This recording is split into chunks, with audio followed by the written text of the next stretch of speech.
guys, it's Anne Montgomery here from The Mindful Rider. So today I just wanted to have a little chat with you about what is a really good horseman? What is a really skillful horseman?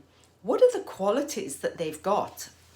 And so I threw together a little bit of a list as I was brainstorming this, and I was thinking about what is a good horseman in my eyes, in what I would like to be, what I think my horse would like me to be. And so my list started with compassion. I want to be compassionate towards my horse. I want them to know that I understand, and I will give them the time they need to be able to understand something. The next thing on my list was the observing skills, that I have the skills to watch and see how the horse feels that day. And so that would be the horse's body language, of is there tension in the body language, and also their emotion. What is their emotion? And often those two things are really joined together.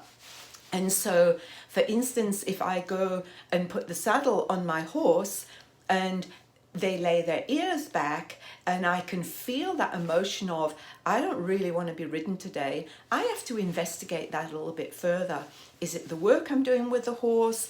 Is it the tack?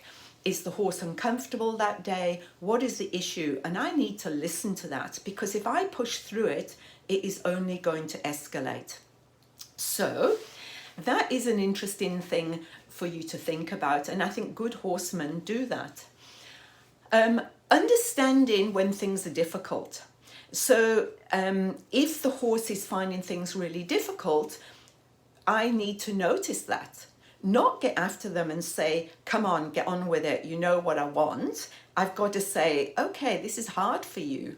And I found that with little Eden this week, and I so wish I'd had the video camera on, because I was asking her to move her shoulders over, and she didn't understand what I wanted at all to begin with. But I just kept asking her, and then she stepped over with the shoulders. So I'm like really happy, gave her a big fuss. I got it 3 times. I stopped for a while, give her a little moment to think about it, and then I went to do it the other way. But the other way was so hard for her. I could see her trying to work out how to move her legs. How can I adduct my leg across? She found it physically difficult. So I had to wait. And even though I only got the slightest indication that she was trying, that was enough for me to reward her. And I think that that's something that you need to think about. The other thing is timing. The timing of your aids, that you don't flood a horse with too much information, that you give the timing when the horse can answer you. So the timing would be when the leg is in the right moment, when the horse is in the right mindset. So there's a lot of things to be said for the timing of the aids. The other thing is confidence. You have to be confident around the horse. And often I see that riders leading their horses in a nervous manner because they're worried about what the horse is going to do. And they then put that into their horse. The horse is nervous because the handler is nervous, or the rider's nervous, so the horse is nervous. And the two blend together. So you have to work on your own self-confidence of working around the horse and your own self-belief.